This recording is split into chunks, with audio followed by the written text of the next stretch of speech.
और मुरैना से बड़ी खबर है। ब्लास्ट के बाद प्रशासन ने एक्शन लिया है। पुलिस ने पटाखे रखने वालों पर कार्रवाई भी शुरू कर दी है। एक घर से बड़ी मात्रा में पटाखे भी जब्त किए गए हैं। पुलिस ने पटाखे को जब्त कर थाने लेकर भी पुलिस पहुंची। आरोपी के खिलाफ पुलिस ने मामला भी दर्ज कर लिया है। आरोपी ने फर्नीचर के गोदाम में पटाखों को रखा हुआ था। पुलिस ने आरोपी धीरज शिवहरे के खिलाफ केस भी दर्ज कर लिया।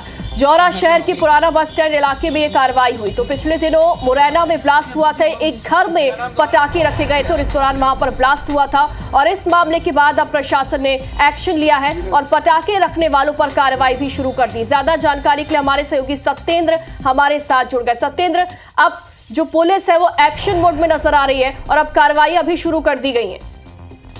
बिल्कुल बात सही है कि जब कोई घटना घटित हो जाती है और उसके बाद ही कुंभकर्णी नींद में जो पुलिस और प्रशासन के अधिकारी जो सोते हुए नजर आते हैं और वो जब घटना के बाद प्रेशर जो ऊपर से आता है अधिकारियों का, उसके बाद वो कुंभकर्णी नींद से जगते हैं। उसी क्रम में पुलिस लगातार, चूंकि देखा जाए तो लंबे समय से अवैध हथियार और इस तरीके के जो अवैध बारूद बेचने वालों पर कार्रवाई नहीं हुई थी। जब हादसा हुआ उसके बाद में सोते हुए नींद से जगे और जौरा इलाके में एक कार्रवाई की गई है। फर्नीचर की दुकान थी, उसके अंदर बोरियों में जो फटाखे थे वो रखे हुए थे। मुखबर की सूचना मिली थी पुलिस को। पुलिस ने जब वहां तवीज दी तो उस एक जगह थी, वहां से उनको निकालकर बाहर निकाला गया है। पूरा वीडियोग्राफी भी की गई और जो आरोपी है धीरज शिवहरे, उसको भी पुलिस ने हिरासत में लिया है और उससे भी पूछताछ की जा रही है कि और कहाँ पटाखे रखे थे, कहाँ से लाया, किस तरीके की, ये पूरी जानकारी ली जा रही है।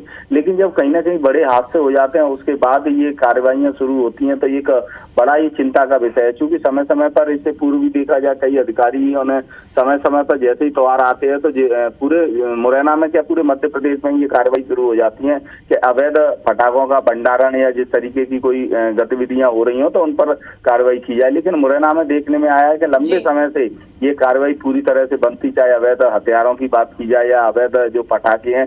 और इस आरोपी से भी पुलिस ने जब पूछताछ की तो पता चला है कि इसका कोई लाइसेंस नहीं जारी कराया था और ना ही अवैध तरीके से पूरे पटाखे। बिल्कुल सत्येंद्र, बिना लाइसेंस के लोग धड़ल्ले से इस को अंजाम दे रहे हैं। पटाखे घर में रख लेते हैं रिहायशी इलाकों में, जबकि प्रतिबंध है उसके बावजूद भी। लेकिन उसके बावजूद अब देखना होगा कि कार्रवाई किस तरीके से की जाती है। फिलहाल बहुत बहुत शुक्रिया तमाम जानकारी के लिए।